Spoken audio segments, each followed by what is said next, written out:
What is going on, guys? Welcome back to the channel. Critical Overlord here. In this video I'm going to review the 2018 drama mystery Summer of 84. Summer of 84 is another one of those movies that's capitalizing or trying to bring back the nostalgia from the 80s. It's capitalizing on the 80s nostalgia craze that's been going on with Stranger Things. This movie is similar in many ways to Stranger Things, Stand By Me, The Goonies. It has those elements of it to it. Uh, the movie essentially follows a group of friends in the summer of 1984.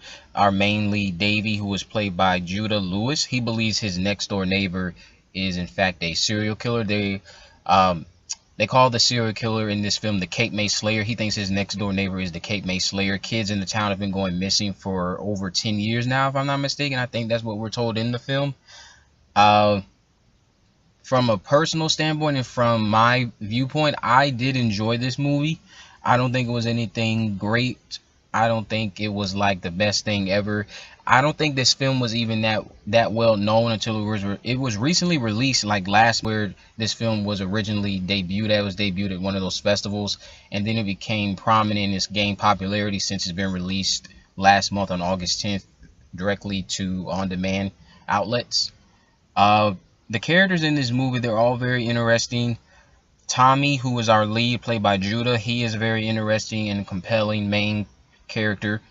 Um, he has a love interest in the film, played by Tierra Scalvi. Her name is Nikki. The chemistry between those two when they're on screen, that's something you can enjoy. It feels very genuine. It doesn't feel forced. It comes across as natural. Every time they're on screen together, nothing feels out of place. It just feels genuine, and it feels like that's what's supposed to be going on between the two. I appreciate that, because a lot of films you'll have awkwardness. If you've seen Jeepers Creepers 3, I always like to use Jeepers Creepers 3 because Gabrielle Hall's character in Addison, if you've seen Jeepers Creepers 3, she has a love interest with another character who is from Stranger Things. The chemistry between them isn't all that well meshed because Gabrielle Hall and her acting makes it kind of awkward. It comes across as awkward to me, but with these two, with Nick and Tommy, I felt that they were very genuine together. It was very natural. It didn't feel forced like the way Jeepers Creepers 3's love interest felt. Or actually, not Tommy. My mistake. Our lead is Davey. Davey is played by Graham Verchi. I knew I was making a mistake somewhere. I just caught myself. Yeah, Davey is the main character. He is our focal point, and he has the love interest in Nikki. Those two, when they're on screen together, those are the two I'm referring to. They do not feel forced at all. It feels genuine, and it feels like this is what's meant to happen with the two. It doesn't feel out of place, and it never feels awkward at any time. Every time they're on screen together, they just have great chemistry, and I appreciate that. The group of friends consists of Tommy, who was played by Judah Lewis. That's the guy I was mistaken for Davey. Tommy is like the punk rock kid of the group, and then you have one of the nerds in the group, Curtis, played by Corey Andrew. And then you have Dale, played by Caleb Emery, who is also one of the nerds of the group. I believe he's obsessed with magazines, or if I'm not mistaken, magazines. And then we have our main character, or not our main character, but our villain, played by Rich Sommer, Wayne. He plays Mr. Mackey, Wayne Mackey, Mr. Mackey.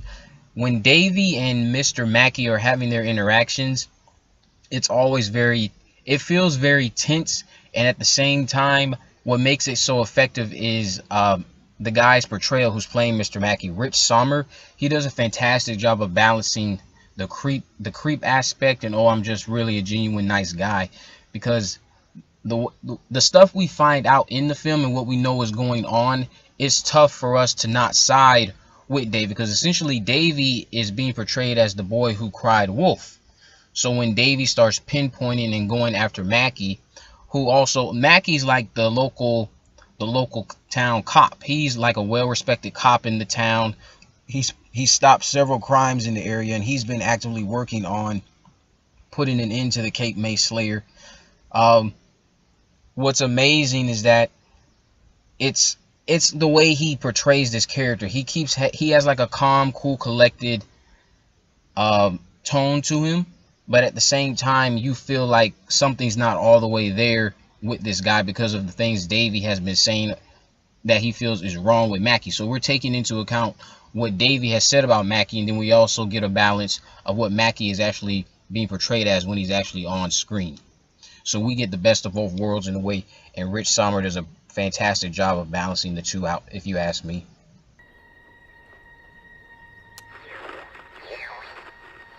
Davey. Hey. Gotta say, you scared the hell out of me last night. Yeah, we were, sorry about that. We were just playing Manhunt. I didn't expect you there.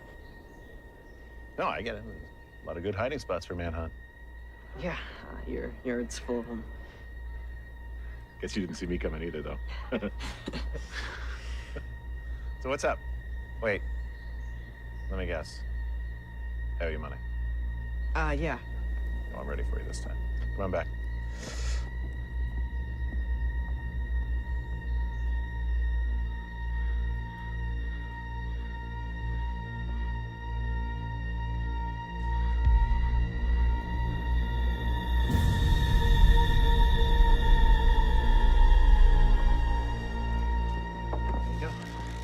Thanks. Hey, you're not using those things for Manhunt, are you? I mean, if you want real walkies, I got a couple that are retired from the force. They're inside. They're just gathering dust. I mean, you can come in and take a look at them if you want. They pick up everything. I can't right now. Gotta get back to my route. All right. Thanks for the offer. Yep.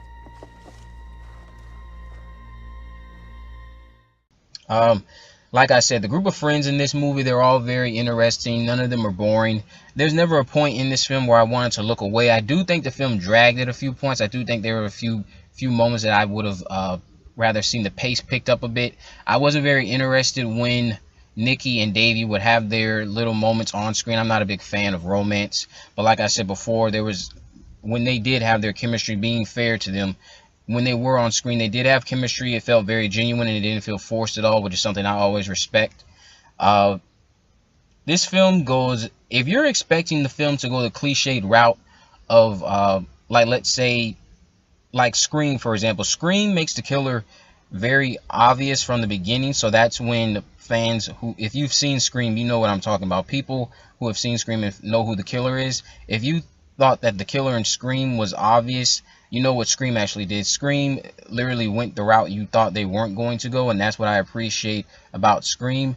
This film does the same thing. So when you're shown things, do not overthink them, and do not think that this film is going to do a complete 360, because it's not. You have to take what it's giving you, and you have to just let it go forward, and you have to just keep finding more evidence, because it's going to go the route that Scream did. Scream makes the killer very obvious, and then when you think there's not going to be that person, it actually ends up being that person. And that's exactly what Summer of '84 does, and that's what I appreciate about it. It had the balls to do what a lot of other horror movies do not do nowadays, and that's just stick to the narrative that's being portrayed on screen rather than give you shock value. They give you a coherent story that makes sense. The cinematography in this movie is amazing. The score, they have that 80s nostalgia. Similar music from Stranger Things is scored in this film. The tone, the acting, and the style that everyone's wearing perfectly fits how the 80s was, or what I know about the 80s, because I was not around in the 80s. The characters are all very enjoyable. The parents in this film are very annoying, because it's the typical behavior you would expect from parents. They don't want to listen to their kids. They think their kids don't know any better, so they're not going to listen to them. They just always want to chastise them or put them down, or try to tell them they're wrong and the parents are right. The parents and the adults in this film, I would say they are the most annoying. Outside of Mr. Mackey himself, everyone else that is a parent or an adult in this film, they just came across as very annoying to me. That's just my opinion. If I were to rate this film on a scale of 1 to 10, I would give Summer of '84 a solid 6.5 to a 7. I'm kind of in between. I'm going to go ahead and give it a 7 for the sake of this video. Give it a 7 out of 10.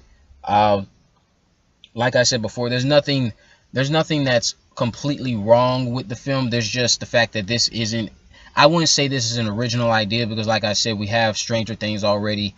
We had a film that came out last year too that was similar to what Summer of '84 did.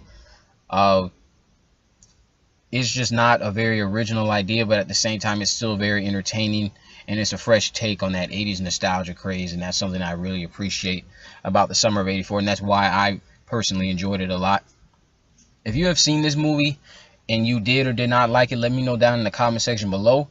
If you have seen the film and you did enjoy it, tell me why you enjoyed it or why you did not enjoy it.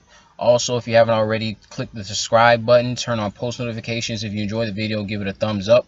Also, in the description, I will have links to my social media accounts. I'm on Facebook, Twitter, and Instagram. You can message me there to let me know what movies you want me to review in the future. Or down in the comment section below, you can leave recommendations for what movies you would like me to review in the future.